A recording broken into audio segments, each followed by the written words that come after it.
Chapter 31.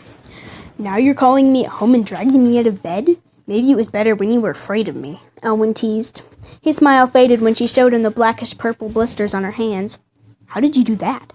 I was just trying to bottle the light from Elementine. Elementine? He pulled a small pot from his satchel and spread the thick green salve over the burns. Never heard of it. I told you it wasn't real, Dex said. But I found it, she insisted as Elwyn sprinkled purple powder on the top of the salve. The scope got really hot when I flipped a latch, and it burned me. Elwyn wrapped her hands with thick blue cloth. I've never heard of that happening. It's always an adventure with you, Sophie. I'll give you that. The annoying part was that she couldn't argue. Why did weird things keep happening to her? Is that helping the pain? Elwyn asked. Yes, thanks. Good. He poured a bottle of youth over the cloth, soaking it through. Did you bottle the light? I don't know. In all the chaos, she hadn't bothered to look. I'll check it. Dex ran over to the scope, which was still where Sophie had dropped it. There's something in it, but it's weird. Don't touch it, Elwyn ordered. Last thing I need is another patient. Sophie hung her head. I'm sorry I woke you. Don't worry about it. Gives me a good story to tell tomorrow. She sighed. Marilla and Keefe are going to have a field day with this. Elwyn wrapped her hands. The blisters were gone, but the skin was red and raw. He stroked his chin. That should have worked better. It doesn't hurt anymore. That's because the salve numbs you. I'm going to have to make a stronger balm. Wait right here. She nodded miserably. Where would she go? Elwyn glittered away, and Dex plopped beside her. You don't have to wait with me. Like it would leave you in the middle of nowhere at night, injured. What kind of friend do you think I am? But you must be cold. Nope. I can regulate my body temperature. See? He touched her cheek, and she was surprised at how warm his skin was. Want me to teach you how to do it tomorrow? I can't. I'm going to Fitzimbiana's. Ugh, another day at the palace. Be sure to wear your crown. Are you ever going to stop that? Doesn't look like it. They're my friends. I wish you could be a little nicer about it. Hey, I hold a lot back. She laughed. Somehow I doubt that. He ripped a handful of grass and tossed it away. You just like seeing Wonder Boy. Please don't tell me you have some stupid crush on him. Of course not. She could feel her cheeks blush and was glad once again for the darkness. Dex ripped more grass by the roots. Then what is it? Why do you like him? He's the one who found me. As soon as the words left her mouth, she'd realized her slip. Dex stiffened. That's a story you haven't told me. I know. She tried not to talk about her past. It brought up too many questions she didn't have answers to. There's a lot you don't tell me, isn't there? Like your sessions in the Level 4 wing.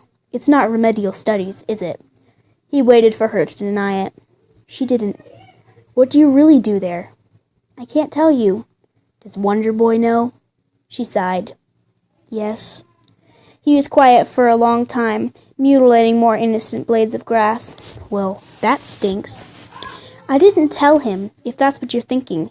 He's just involved, so he gets to know certain things. They sat in silence, destroying the grass and waiting for the other to speak. Dex finally sighed. I'm sorry. I'm being a jerk. I'm sorry, too. I hate keeping secrets from you. You're my best friend. His head snapped up. I'm your best friend? She shrugged, looking away. If you want to be. Are you kidding? Of course. She smiled. Do you think you could do me a favor, then?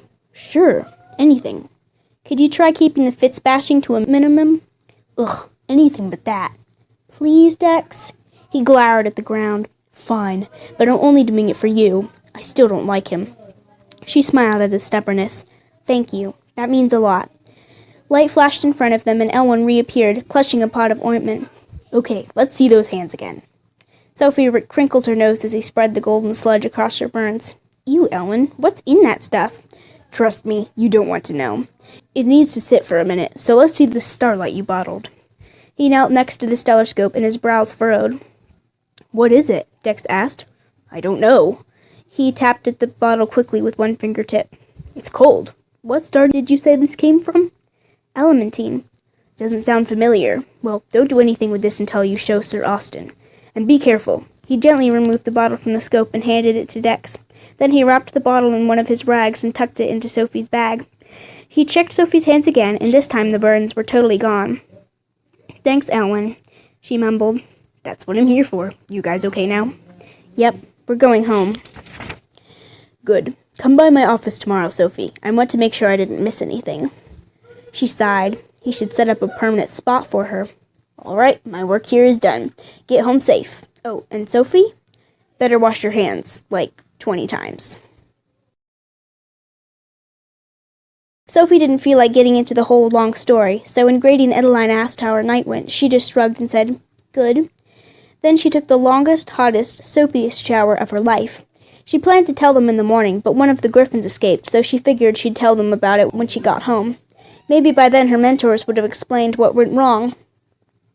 She got to school early to stop by Elwyn's office discreetly. He was pleased with the healing, but made her drink sour medicine just to be safe. She'd planned to ask Sir Conley about the strange starlight during elementalism, but he had her bottling flames, and she almost caught her cape on fire. Twice. He gave her a thick, boring-looking book on fire-catching to read before finals. Stupid cape. The worry caught up with her in the cafeteria.